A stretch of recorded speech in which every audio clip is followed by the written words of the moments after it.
여러분 반갑습니다. 밤 10시가 됐습니다. 오늘도 밤 10시에 라이브를 하고 있는 오마이TV 박영식의 정치 라이브, 저는 박영식이고요. 오늘 수요일입니다. 제가 사랑하는 수요일. 오늘은 이제 현직 의원을 이제 제꼈습니다. 예, 현직 의원을 제외하고 저희 셋이 놀아보도록 하겠습니다. 황희두 노무현 재단 이사 그리고 거의엽단님과 함께하겠습니다. 어서 오십시오.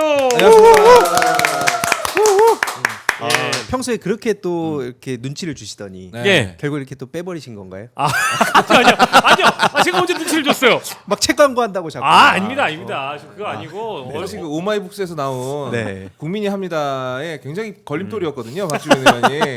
야, 이게 오마이 차원에서 제낀 거였구나. 네. 아니, 내가 제낀 걸로 그냥 하는 줄 알았더니. 아니야. 살려주셨어 지금. 여기는 바지고 예. 사실은 오마이TV가 제낀 거야. 예. 네. 엄밀히 얘기하면은 저희 지역구의 국회의원이 박주민이라는 점을 다시 한번 이제 상기시켜 드리고요. 예, 아무튼 올해 했다고 생각을 했는데 아직 멀었습니다. 박주민 의원이 더 하실 것 같아요. 네. 은평갑인데 네. 뭐 어마어마합니다. 서울시장. 예? 서울시장. 그분이 아마 그렇죠? 예. 그런 느낌이 좀 있는 것 같아요. 약간 맞아요? 아니 전 모릅니다. 얘기 안 나눠봐가지고. 네. 예, 아무튼 서울시장을 노리고 있는 민주당의 의원분들이 많은 걸로 알고 있는데 그 중에 한 명이 박주민 의원 아니겠느냐. 이제 이런 이제 제 뇌피셜이고. 제가 알기로 그 중에 몇 명은 네. 김치국만 마시고 계신 분이 좀 계시고. 이미 실제로 도전하실 분들이 몇 분 계시고. 그렇습니다. 뭐 주자가 많은 거는 좋은 거겠죠. 아우 좋은 일이죠. 네. 매우 좋으나 요즘 이제 네네. 저 대선 앞두고 난갑병이 지금 출몰했잖아요. 네네네. 그래서 그걸 보면서 각자 이렇게 좀 잘 생각을 해보실 필요가 있다. 모든 그 분들이. 사실 근데 정치인에게 메타인지를 바라는 건 네. 조금 좀 위험한 일이에요. 아. 왜냐면 메타인지가 안 돼야 정치를 하거든. 모든 정치인이요? 거의 모든 거의. 일단 이재명 대표는 빼고요. 예. 그리고 오늘 오시자마자 이렇게 네. 우리 거의엽단님의 헤어스타일에 대한 얘기가 굉장히 많네요. 지금 약간 오토바이 타고 오느라 머리가 눌려가지고요. 그래요? 좀 이상해졌습니다. 굉장히 비싼 헤어컷을 간다고 자랑을 하셨다는 얘기가 지금 들리고. 제가요? 예, 대한뉴스라는 프로그램에서 헤어컷 하러 간다. 예. 굉장히 좋은 곳에 간다는 얘기를. 아니 15,000원짜리 헤어컷 하러 간다고 얘기했는데. 예. 최근 혹시 뭐 엄청 안 좋은 일이 있으셨나요? 아니 그냥 좀 사람들이 네. 너 너무 보기 지저분해 보인다. 예. 그리고 털을 기르기 위해서는 머리가 짧은 게 좋다. 그래서 위에는 좀 짧게, 예, 그렇죠. 아래는 좀 이렇게 털 길고. 어떤 분 보시고 좀 열등감 좀 느끼시라고. 나는 얼굴 모든 부분에서 털이 난다. 넌 어때? 정말. 왜냐면 제가 그분 기타 치는 거 보고 너무 열받았거든요. 그쵸. 예. 기타. 너무 화났습니다. 제가 근데 또 영화라는 장르가 대중적인 네. 그런 상품이기도 하지만 문화 상품이기도 하지만 사실은 좀 장르적으로 들어가다 보면은 디테일하게 알 수 있는 사람들은 영화 평론가들이 주로 그렇거든요. 근데 이제 그 한동훈 후보가 한동훈 라이브를 할 때 굉장히 자기가 마니아적 성향이 있다라는 그런 광고를 많이 해요. 맞아요. 기타 혹은 뭐 음악 이런 얘기하면서 그런 부분에 좀 분노하신 것 같아요. 기타, 음악, 시계. 시계. 자꾸 주장을 하시는데요. 솔직히 제가 이제 예전에 그 직장인 밴드도 많이 했고 직접 기타를 치고 노래를 부르기도 했기 때문에 보면 알아요. 기타 이게 실력이 있는지 없는지. 렉을 잡는 것만 봐도 알 수 있습니다. 시작부터 그냥. 일단 제정신이면 예. 거기서 앰프도 안 꽂은 일렉 기타를 들고 나오는 사람은 없습니다. 그럼 다 보셨구나. 다 봤죠. 야, 그리고 다 봤네. 그리고 그 원더풀 투나잇 프레이즈 하나를 치는데 세상에 하나를 치는데 어떻게 그렇게 많이 틀릴 수가 있죠? 이건 거의 세계 신기록이다. 그 프레이즈 하나를 치는데 8번을 틀리더라. 근데 이 정도로 보시려면 한동훈 라이브를 꽤 많이 챙겨 보셔야 돼요. 누가 저한테 열받으라고 보내줬어요. 그래요? 챙겨 보신 건 아니고. 다 아는 사람이 기추자라고. 그러니까 바로 떠올랐어요. 거기 가끔 그런 거 이상한 거 보내주더라고요. 이따가 저희가 우리 그 한동훈 후보님에 대한 이야기도 많이 할 것 같고요. 황희두 커여웡. 감사합니다. 그런 거 안 읽어주셔도 됩니다. 죄송합니다. 왜요? 왜? 아니에요. 이런 거 읽어드리는 거죠. 아니에요. 대한뉴스 나올 때와 머리 스타일이 달라지셨네요. 이제 이런 댓글도 주셨고요. 푸른 돌멩이님, 내일 한덕수가 무슨 기자회견을 하나요? 이제 이런 댓글도 주시는데 그 얘기도 이따가 좀 해보도록 하겠습니다. 자, 오늘은 사실은 뭐 방송에서 많은 주제가 다뤄지겠습니다만은 민주당 얘기부터 먼저 좀 시작을 해보려고 하는데, 자, 민주당 통합선대위, 선대위 출범식이 있었습니다. 뭐 굉장히 뭐랄까 그 다양한 인물들이 언론의 조명을 받았는데 우리 두 분에게는 어떤 분이 가장 인상 깊었는지 요거 한번 여쭤보고 시작하고 싶어요. 우리 황혜도 이사님은. 아마 거의 많은 분들이 비슷한 생각이실 것 같은데 네. 정은경 전 청장님 거의 대부분 거기서 뭔가 되게 감동도 좀 하고 네. 또 기대도 하고 그러지 않았을까 싶습니다. 정은경 청장님, 네네. 전 질병관리본부장, 질병관리청장. 네. 우리 거의업다님께서는 저도 사실 정은경 전 청장님 예. 굉장히 코로나 때 고생을 너무 많이 하셨잖아요. 네. 그래서 저분은 개인적으로 좀 우리가 필요하더라도 예. 좀 안 썼으면 좋겠다. 좀 놔드려야겠다라고 생각을 하고 있었는데 예. 그 말인즉슨 저분이 나오셨다는 얘기는 지금 코로나 때보다 더 심한 위기다. 나는 쉴 수가 없다라고 예. 느끼신 거겠죠. 네. 그런 부분은 굉장히 절박함을 보여주고 있는 것 같았어요. 예. 그리고 어느 정도로 사실 민주당이나 그 이재명 후보 측에서 노력해서 모셔왔는지 모르겠지만 네. 사실은 정은경 청장의 정치권 영입설은 네. 지난 총선 때도 있었고요. 맞습니다. 네. 네. 서울시장 선거 때도 한번 나왔던 걸 제가 맞아요. 기억을 해요. 네. 근데 뭐 민주당 그 익명 관계자의 인터뷰 이런 걸 보면 뭐 3고초려가 아니라 10고초려라도 해가지고 정은경 같은 분을 모셔야 된다 이랬지만 사실은 또 민주당 일각에서는 왜 이미 코로나를 잘 대처한 의료인이자 한 기관의 수장으로서의 아름다운 퇴장을 그냥 바라봐줘야지 왜 정치권에 자꾸 물들이려고 하느냐. 네. 이제 이런 관점들도 있었기 때문에 그때는 뭐 정은경 청장도 제가 알기로는 고사한 걸로 알고 네, 네, 있고 맞습니다. 네. 민주당 내부의 그런 일각의 의견을 받아서 영입이 안 됐단 말이에요. 근데 이재명 후보의 선대위에 온다라는 것은 아까 이제 거의업다님 말씀처럼 네. 지금이 회복이 필요한 시대다. 네. 코로나 때도 회복, 일상의 회복 이게 중요했으니까 네. 그런 키워드와 맞물렸기 때문에 오신 건 아닌가 싶기도 한데 본인의 의사도 당연히 있었겠죠. 그렇죠. 네. 뭐 네, 네, 네. 그때 못 받으셨던 대접을 지금이라도 좀 받겠다라는 생각이실 수도 있는 거고. 네. 야 앞에 이렇게 해놓고 지금 갑자기 마무리 그렇게 지으려고 하면 이게 아니 그때 너무 고생만 하셨으니까. 아니, 그쵸. 근데 솔직하게 말씀하신 거예요. 그쵸. 좋아요. 그 정도의 욕망은 필요한 거 아닙니까? 네. 그럼요. 아니, 말했잖아요. 진짜- 메타인지가 안 돼야 정치하는 거라고.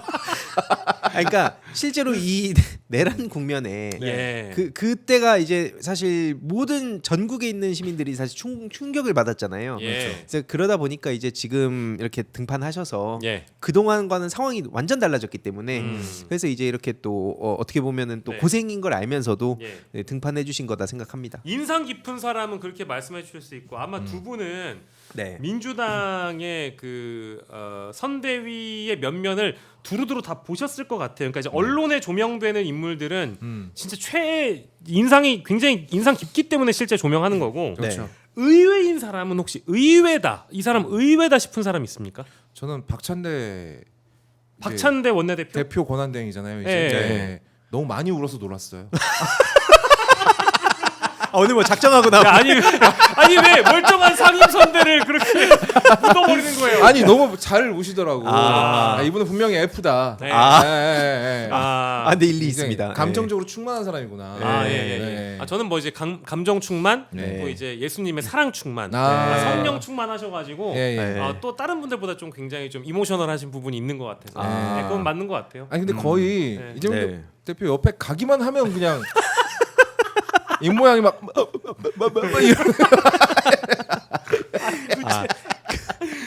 그만큼 너무 또 이제 슬픈 과정들을 받다 보니까. 예, 맞아요. 옆에서 제일 많이 지켜보신 분 중에 한 분이니까. 황희도 이사님은 이 사람은 진짜 의외다 하신 사람 있어요? 의외라고 해야 될지 모르겠는데 예. 그 이석연 전 법제처장. 제가 이명박 씨를 개인적으로 그동안 저질렀던 짓이 너무 심하기 때문에 사람 취급을 해오지 않았었는데 어쨌든 거기에 약간 상징성을 갖고 있다 보니까 좀 놀라긴 했거든요. 놀라긴 했는데 그래 이제 중도 보수로 가서 민주당이 이제 진짜 어떻게 보면은 보수와 엘리트의 탈을 써온 세력들을 지금 쳐내야 되기 때문에 그 정도 의지를 지금 후보님께서 보여주셨구나. 굉장히 놀랐습니다. 그래서. 뭐 놀랐는데 어쨌든 MB 정부 출신이고 놀랐는데 뭐 어쩌겠냐? 아니. 번역을 그렇게 해버리는데 맥락을 너무 건너뛴 것 같고. 아니야. 오늘 뭐 해보자는 건가? 아니야 농담이고. 왜냐면 시작을 황 이사님이 내가 MB라면 정말 지금 부글부글하지만 이렇게 했는데. 그러니까 그 정도로 이제 제가 그 분노를 하는 그 정부였는데 그럼에도 불구하고 어쨌든 또 MB 본인은 아니잖아요. 그렇죠. 그리고 이제 헌법 어떻게 보면 수호를 하기 위해서 지금 많은 분들을 모으고 있다 보니까 그 정도로 지금 의지가 있구나. 그래서 저는 어떻게 보면 저들 입장에서 입장에서는 굉장히 피가 말릴 것 같고 시간이 얼마 안 남았다. 네. 사실 희두가 MB를 얼마나 싫어하냐 그러면 창석이하고도 말을 잘 안 해요. 창석이가 아니요 말 많이 합니다. 찍었거든요. 대통령 선거 때. 참고로 그래서 방송 끝나면 얘기를 안 해요. 나 MB 찍은 놈하고는 얘기 안 한다고. 저는 그랬구나. 참고로 찍진 않았었습니다. 이거 봐요. 네. 난 안 찍었는데 오찬석은 찍었거든. 예, 아예 뭐 널리 아는 바이죠. 뭐 저희가 또 확인 사살할 필요는 없지만 박지훈 변호사님은 이제 박근혜를 찍었고 우리 오창석 작가님은 MB를 찍었고 제가 이 얘기를 하는 이유가 TMI지만 누구나 잘못 생각해서 잘못된 주인을 섬길 수는 있어요. 섬길 수 있죠. 뭐 그 저 뭐죠 노무현 대통령 때 그 외교부에 계시던 분 있잖아요. 장수는 두 주인을 섬기지 않는다라고 말씀하신 그분 성함이 갑자기 기억이 안 나는데 그분도 지금 이재명 캠프에 합류하셨잖아요. 근데 그건 이제 특출난 장수에 한해서고요. 남이 만든 판에서도 얼마든지 빛날 수 있다라는 말이 있어요. 굳이 내가 처음부터 짠 판이 아니어도 됩니다. 원래 내가 이 편이 아니어도 되고요. 와서 빛나면 되는 겁니다. 그래서 저는 지금 상식적으로 헌정수호하려는 세력들이 하나로 뭉치는 거 굉장히 좋은 현상이라고 보고요. 오히려 반대로 얘기하면 지금 이쪽에 붙어야 헌정 세력이라 헌정을 인정하고 민주 세력이라고 인정받을 수 있다. 이런 메시지가 좀 널리 퍼졌으면 해요. 이게 사실 되게 중요한 지점인 게 시간이 얼마 안 남았다는 거잖아요. 왜냐면은 지금 이 순간까지도 간을 본다는 것 자체가 진짜 시민들의 입장에서 봤을 땐 이게 진짜 헌정 질서를 소화하려는 거 맞나? 그러니까 마지막까지 어쨌든 그 가치보다는 본인이 어떻게 해야 최대한 몸값을 키워서 여기에 합류할 것인가 이거를 고민한다고밖에 볼 수가 없어요. 그래서 이미 시간 너무 많이 지났기 때문에 요 시즌에 얘기 안 나오는 이후 분들에 대해서는 아무래도 또 이제 그 많은 비판이 같이 따를 수밖에 없다. 그래서 오늘이라도 빨리 선택을 하셔라. 그런 말씀 드리고 싶습니다. 근데 그 선대위에 청년이 없다라는 지적이 나오더라고요. 근데 이 청년이 안 나온 이유가 이제 혹시나 이 선대위에 뒤따르는 인사들의 영입이 있을 건데 그 중에 이제 청년이 있지 않겠느냐라는 추측인 것 같아요. 그럴 가능성이 있다고 볼까요, 청년 황희두 이사님? 어떻습니까? 아니 이제 궁금해서 민주당 내분 더 잘 아시니까. 저도 정확히 이제 어떤 식으로 왜냐면 지금 워낙 많은 분들이 지금 모이고 있다 보니까 되게 다양한 희한한 정보들이 막 돌더라고요. 그래서 그게 막 오보도 많고 예를 들어서 뭐 저희 집권플랜본부도 이제 속해 있는 입장인데 그것 관련해서도 뭐 인수의 역할 대체할 거다 이런 기사도 나왔는데 그거 오보였습니다.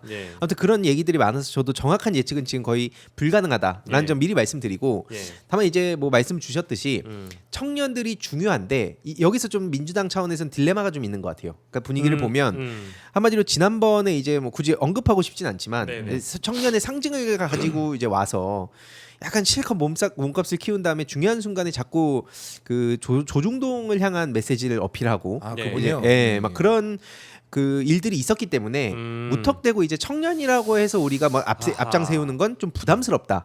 사실 그거 되게 중요하다고 봅니다. 청년들이 또 그렇게 청년이라고 해서 데려왔다고 막 관심을 주는 시대도 아니고 그래서 그런 차원에서 여러 가지 고민을 하고 있는 상황인데다가 특히 이재명 후보님 자체도 뭐 얼마나 가깝냐, 뭐 얼마나 더 진정성이냐 이런 거보다는 이제 왜냐면 진정성 어필은 다 누구든지 속일 수 있기 때문에 실력. 특히 이재명 후보님 본인 자체도 이제 서사와 꾸준히 실력을 증명해 오시다 보니까 이제 그런 차원에서 두루두루 파악하고 있다라고 알고 있습니다.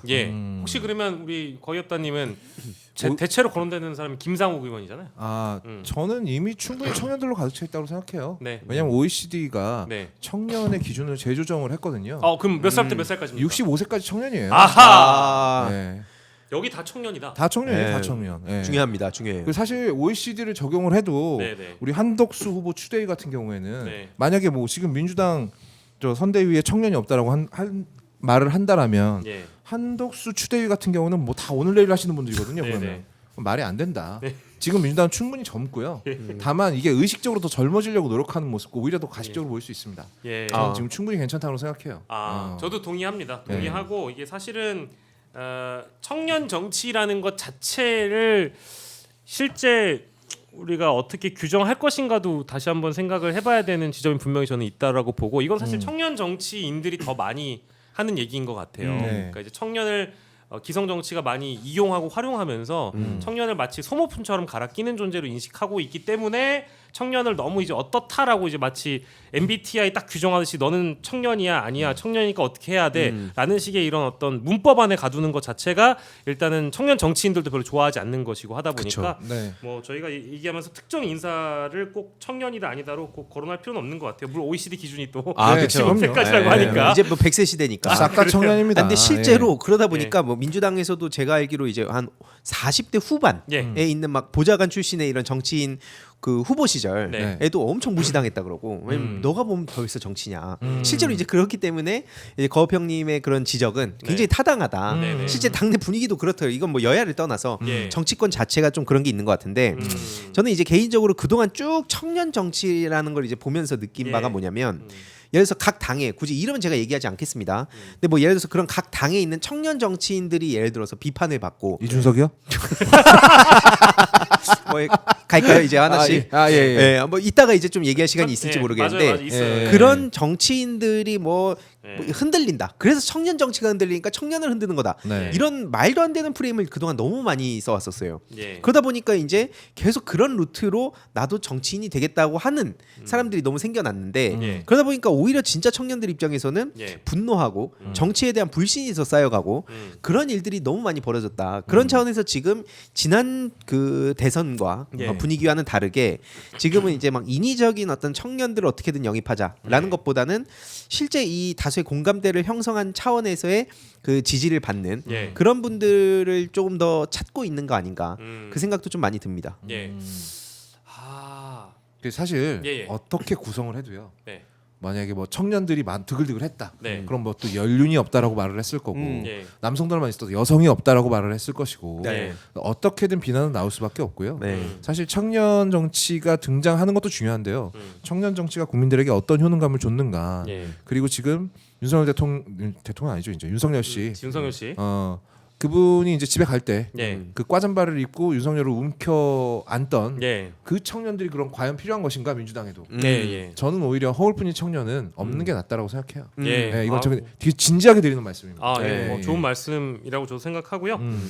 자 이제 선대위 얘기하다 보니까 이제 고회의까지 갔는데 저는 이거 중앙일보 보도에서 좀 재밌게 봤습니다. 저도 요 내용을 보고 약간 이건 의원들이 삐걱거릴 수도 있겠다 싶은데요. 6월 3일에 있을 대선에 막 국회의원들 특히 지역구 의원들의 경우에는 지역구별 득표율 그리고 이재명 후보 득표율 이런 것들을 의원 평가에 반영한다라는 거는 이거는 의원들 사이에서 조금 갑론을박이 있을 것 같은 거예요. 가령 민주당이 유리한 지역구에 있는 국회의원들은 그러면 좀 더 상대적으로 어드밴티지를 가져가는 거 아니냐 이제 이런 식의 논점인데 혹시 어떻게 생각하시는지? 저번 대선에 이재명 후보가 굉장한 서러움을 겪었습니다. 그러니까 지역에 있는 당 조직이 전혀 움직이지 않았어요. 협조를 못 받았다는 거죠. 물론 이유가 여러 가지 이유가 있었겠죠. 다만 이번에는 그것 때문에 뭐 슬램 다 유명한 영화인 슬램덩크라는 만화 보셨을 겁니다. 거기서 산왕이라는 돈의 최강 팀이 그래요. 우리는 상대방의 약하든 강하든 최선을 다한다. 이번 선거에는 그런 일이 없어야 된다. 그러니까 민주당으로서는 총력을 다하자는 의미인 것 같고 그리고 민주당 지도부가 바보도 아니고 가령 민주당에서 득표를 못하는 지역에서 득표를 못하는 지역과 민주당 텃밭을 과연 같은 기준을 적용할까? 그건 바보죠. 그렇게 하지는 않을 거라고 봅니다. 그러니까 이제 그 투표율과 그리고 이재명 후보의 득표율을 같이 이제 비교해서 계산하면은 비율이 떨어지잖아요. 그러니까 이제 호남과 영남의 차이는 분명히 발생하지만 기준을 이제 어쨌든 명확하게 정해가지고 평가를 하겠다는 얘기니까 바보가 아닌 이상은 특정 지역이 굉장히 유리해지는 일은 없겠습니다만은 어쨌든 이제 신문에 나온 걸 보고 그렇게 오해하시는 분들이 덜어 있을 것 같고요. 그리고 하나만 더 이제 짚어보자면 이게 사실은 그렇습니다. 그러니까 20대 대선, 그러니까 지지난 대선이구나. 지지난 대선 때 보면은 문재인 후보가 대통령이 될 때 그때 42%인가 얻었잖아요. 근데 나머지의 문재인 후보 외 후보들의 득표율을 합산을 해보면 문재인을 뛰어넘습니다. 근데 그때는 심지어 박근혜 탄핵 이후에 펼쳐진 대선임에도 불구하고 홍준표가 24, 안철수가 21, 그리고 유승민이 한 자릿수 9, 9였나 6을 얻고 심상정이 2, 3 정도 얻어요. 이거 심상정을 빼더라도 나머지 후보들이 50이 넘거든요. 네. 그렇죠. 그러니까 이게 지금 대선이 굉장히 만만하다고 생각하는 건 굉장히 큰 오산인 것 같아요. 그럼요. 그렇죠. 예, 그걸 아셔야 되는데 손 놓고 그냥 손가락 빨고 있다가 진짜 만약에 지역에서 지역구 활동이 좀 뜸해지거나 대선 홍보가 안 된다라고 해가지고 이재명 후보가 압도적인 승리를 못 거둔다면 그거에 대한 경고 차원에서 각 의원들이 긴장해라. 이런 시그널이라고 저는 봤거든요. 네. 민주당이 여기서 여러 번 배신을 당했어요. 뒤통수를 맞았단 말입니다. 문재인 대통령도 안철수가 목도리 한번 감아주고 미국으로 가버렸죠. 네. 도움을 안 줬어요. 지역에 있는 그 민주당 지역 조직이 움직이질 않았다고요. 그리고 지난번 선거 어땠습니까? 이낙연 후보. 네. 그 사람도 역시 그냥 미국으로 가버렸잖아요. 심지어 이 태업을 넘어서 완전히 네거티브를 안 해서 소스를 제공했죠. 아니 네거티브 소스 제공하고 엄중하게 그냥 가버리셨지 않습니까? 네. 저는 사실 지난 대선에 이낙연과 심상정이 2대 역적이라고 생각해요. 예, 뭐 심상정 씨는 이미 정계 은퇴했으니까. 은퇴. 예. 네, 그렇죠. 정계 최근에 욕 먹으신 일 없었으니까 새롭게 한번 지금도 한번 드시죠. 어쨌든 네. 네, 어쨌든 근데 심상정. 이게 단순히 그러니까 심상정 씨를 비판한 것처럼 보이진 않고 네. 실제로 그때 그 얘기를 했잖아요. 윤석열이 되면 왜 안 되죠? 네. 나는 그 무책임한 말 한마디가 네. 나라를 어떻게 만드는가에 대해서 다시 한번 상기하자. 그래서 그렇게. 저는 심상정 개인을 비판하는 겁니다. 제정신이냐는 거예요. 예. 만약에 심상정 씨가 네. 당시 이재명 대표하고 단일화했으면요. 예. 단일화해서 정의당 쪽 표를 몰아줬다라면 네네. 우리 국민들 3년 동안 이렇게 개고생 안 했어요. 그것도 사실입니다. 예. 그 손가락 당연한 얘기하다 얘기죠. 안철수가 그렇게 안 갔으면 막 그렇죠. 이런. 네. 네. 그건 다 우리가 잊어서 안 됩니다. 그러니까 예. 이번 대선에서는 그런 실수를 반복하지 않겠다라는 것이고요. 예. 그 많은 분들이 이거를 자꾸 오독하시고 자꾸 이상한 기사를 쓰시던데 네. 이재명 대표 눈치를 보는 게 아니에요. 이재명 대표를 당원들이 90%에 가까운 확률로 지지를 해줬잖아요. 그렇죠. 당원들의 눈치를 보라는 거죠. 이거보다 더 민주정당에서 당원들 눈치 보라는 게 이게 뭐 틀린 말이에요? 뭐 과한 거예요? 당연히 봐야 되는 걸 보라는 겁니다. 그렇죠. 이건 학생한테 공부하라고 하는 거나 마찬가지예요. 물론 맞습니다. 희두처럼 공부 안 하고 게임에서 잘 되는 경우도 있죠. 야, 이 빌드업이었구만. 네, 저는 그 사실 말씀 다 동의하고. 예, 동의해요? 그래서 아니 그거 말고 게임 뒷부분 말고. 예. 그러다 보니까 이제 저는 그 여의도 어슬렁거리면 이제 가만두지 않겠다는. 근데 그거는 네. 저는 뭐 옳은 지적이라고 봅니다. 전 그래서 박주민 의원님이 오늘 못 오신 게 아닌가. 지금 여기 지금 못 올 수가 없구나. 네, 이해를 했어요. 열심히 뛰고 계시구나. 그거 몰랐네. 네, 이해를 했습니다. 예. 이것도 이제 당에 전달하려고요. 예. 네. 자, 박주민 22대 총선 결과 득표수 89,379, 네. 득표율 60.78입니다. 이 정도로 일단은 그 우리 이재명 후보의 득표율을 맞춰야 되지 않냐. 그리고 또 이제 중압감을 느끼고 있을지 몰라요. 예. 자기 뽑았을 때보다는 그래도 나와야 되는 거 아니냐. 그렇죠. 예, 대한민국 사람은 그래서 역시 자리에 있어야 됩니다. 맞습니다. 예, 다음 주에 나와서 또 물어봐야겠다. 네. 잠깐 머리채 잡힙니다. 자, 근데 이게 그 중요하지. 아까 당원들 눈치 봐야 된다 뭐 이런 말씀도 하셨습니다.